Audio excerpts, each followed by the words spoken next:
Hello guys, welcome back আবারও আমার channel নতুন ভিডিও নিয়ে।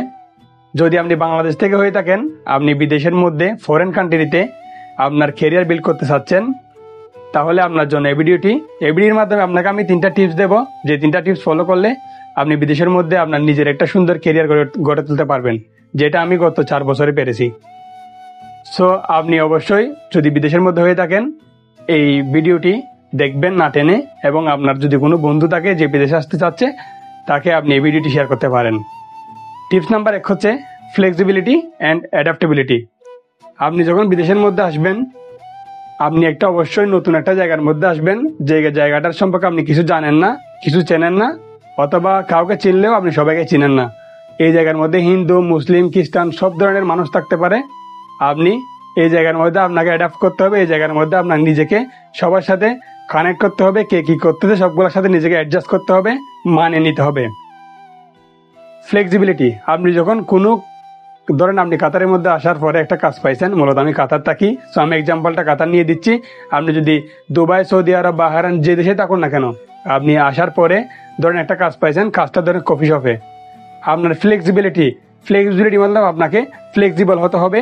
ধরেন আপনি যে কোনো কাজ করতে পারেন, আপনার এমপ্লয়ারকে, আপনার বসকে কাজটা দেখা দিতে হবে, আপনি সব কাজ করতে পারেন। তাহলে আপনি আপনার কাজের মধ্যে আপনার একটা জায়গা তৈরি হবে, যেটা আপনাকে আরও উপরে যাওয়ার জন্য সাহায্য করবে। Step 2, strong networking. আপনি বিদেশের মধ্যে ভালো একটা কেরিয়ার করতে চাইলে আপনাকে সবচাইতে বেশি যেটাতে ফোকাস করতে হবে, একটা স্ট্রং নেটওয়ার্কিংয়ের উপর। স্ট্রং নেটওয়ার্কিং বলতে সেটা হোক আপনার অনলাইন অথবা অফলাইন, অথবা আপনার কাজের জায়গায় অথবা কাজের জায়গার বাইরে। আপনি যদি ভালো নেটওয়ার্কিং করতে পারেন, তাহলে আপনি ভালো একটা জব পাবেন, যেটা আপনাকে অনেক দূরে যেতে সাহায্য করবে।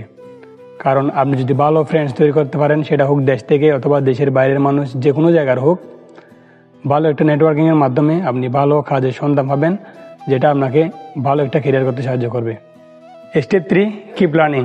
আপনি যে জায়গায় যান না কেন, চেষ্টা করেন নতুন কিছু শেখার জন্য। আপনি যদি নতুন কিছু শিখেন, তাহলে আপনি নিজেকে আপডেট করতে পারবেন। আপনি ওই যে নেটওয়ার্কিং বিল্ড আপ করছেন, এটার মাধ্যমে আপনি নতুন কিছু এক্সপিরিয়েন্স গ্যাদার করতে পারবেন, তাহলে আপনার জব পেতে সুবিধা হবে।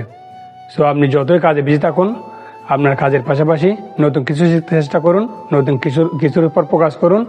আপনার যদি এক্সপিরিয়েন্স বেটার থাকে, আপনি বেটার কাজ অবশ্যই পাবেন, যেটা আপনাকে বিদেশের মধ্যে ভালো ক্যারিয়ার করতে সাহায্য করবে। তো সর্বশেষ আমরা একটা কথাই বলতে পারি, আপনি বিদেশে আসার আগে চিন্তা করুন আপনার অ্যাডাপ্টেবিলিটি, নেটওয়ার্ক অ্যান্ড লার্নিং, এই 3টার উপর আসার পর কাজ করুন। আপনি সচরাচর যারা বিদেশে থাকে তাদের থেকে সবসময় 70%-80% এগিয়ে থাকবেন। Best of luck for you. দেখা হচ্ছে পরের ভিডিওতে।